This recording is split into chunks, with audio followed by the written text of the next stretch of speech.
voice, and I know them, and they follow me.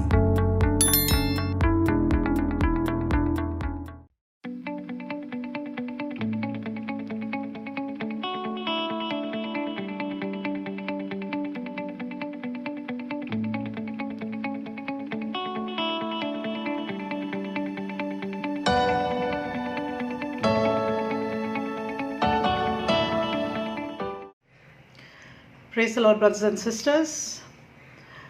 The dominant figure in Western culture for the last 20 centuries has been none other than the Lord Jesus Christ. His coming divided time. People marked calendars according to his coming, BC and AD. The Encyclopedia Britannica uses 20,000 words in describing the life and ministry of Jesus Christ. That's more words than the same encyclopedia uses in writing about Aristotle, Alexander the Great, Buddha, Caesar, Cicero, Confucius, and an Islamic prophet put together. No one has influenced the world like Jesus has. Think of it like this. Socrates taught for 40 years, Plato taught for 50 years, Aristotle for 40 years. That's a total combined of 130 years of Greek philosophy. Jesus came and his ministry only lasted 3.5 years. But the impact and influence he had on history far exceeds any of those thinkers put together. James Allan Francis, a pastor, wrote a poem, One Solitary Life. It goes like this. He was born in an obscure village, the child of a peasant woman. He grew up in another obscure village where he worked in a carpenter's shop.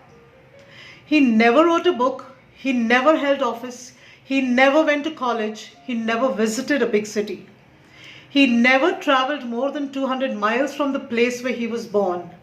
He did none of the things usually associated with greatness. He had no credentials but himself. We all grew up learning about Jesus. A lot of us met him and our lives have changed. We have been looking at this one solitary life through the lens of the prophets of the Old Testament. And we have seen how Jesus came and fulfilled so many of these predictions made by the Old Testament prophets concerning what this Messiah, this King would be like. And it wasn't just 1 or 2 or 3. There are hundreds of predictions made over 1,500 years that pointed to Jesus Christ. There are over 300 prophecies. This shows us the authenticity of Scripture. It shows us the validity of Jesus Christ. Matthew 12 quotes Isaiah 42 beginning in verse 18. What are we answering here is why Jesus came. We know how and when and where. Now we look at the purpose why he came. Matthew, in quoting Isaiah, wants us to know that there are at least 4 reasons why he came. He came to serve, he came to speak, he came to strengthen, and he came to speak. He came to save. First of all, he came as a servant, and that's the word used in Isaiah 42. That it might be fulfilled which was spoken by Isaiah the prophet, saying, Behold my servant whom I have chosen, my beloved in whom the soul is well pleased. One of the most beautiful descriptions in all of the Bible of Jesus Christ is that he would be a servant. There are far more prophecies about his life than about his birth. The prophets predicted that he would be preceded by a messenger, Malachi chapter 3:1 and Isaiah 40 verse 3. That was John the Baptist. Also that Christ would perform miracles, Isaiah 35, 5-6. That he would teach in parables, Psalm 78, that he would begin his ministry in Galilee, Isaiah chapter 9, 1 and 2, that he would be sent to heal the brokenhearted. Remember, Jesus quoted that prophetic utterance of Isaiah 61 in the synagogue. He came to heal the brokenhearted. He'll be praised by children, Psalm 8 verse 2. He'll come to Jerusalem riding on a donkey, Zechariah 9:9. He will be betrayed by a close friend, Psalm 41 and Zechariah 11. And he will be silent when he is accused at his trial, Isaiah 53 verse 7. And so many more. All of these predictions of what he would do in his life can be summed up in just one word: servant. He will be a servant to the Father. The Bible has roughly 150 names for Jesus.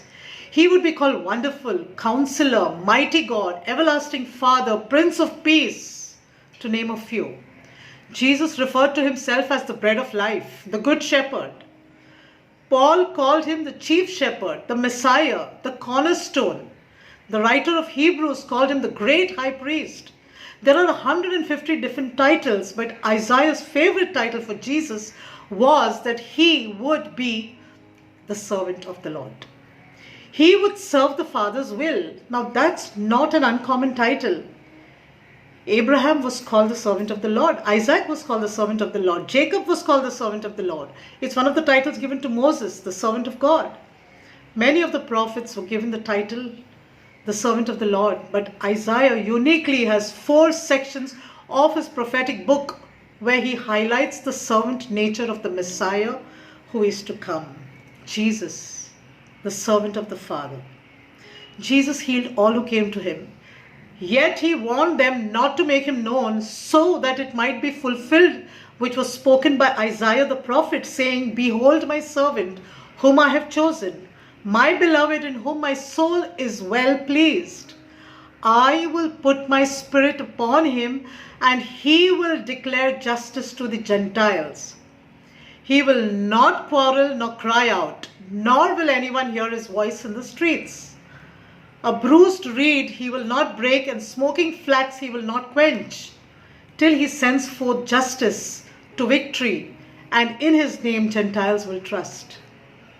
There's a resistance building against Jesus, a rejection that is mounting.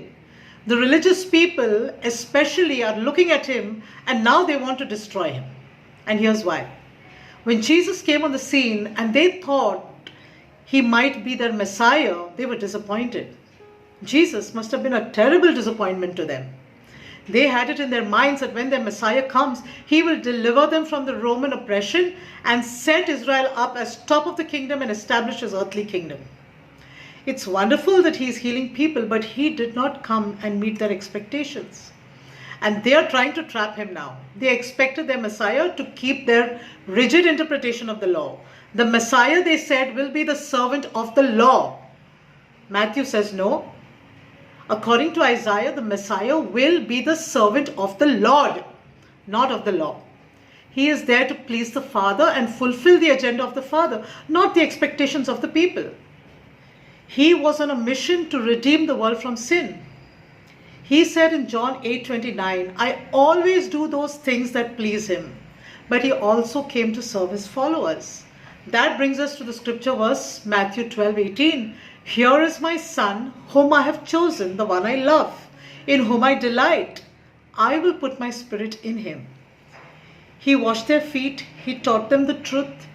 He fed them food. He multiplied food. Even the apostles had expectations that Jesus did not fulfill. Jesus wants to serve us as well. He came to serve us.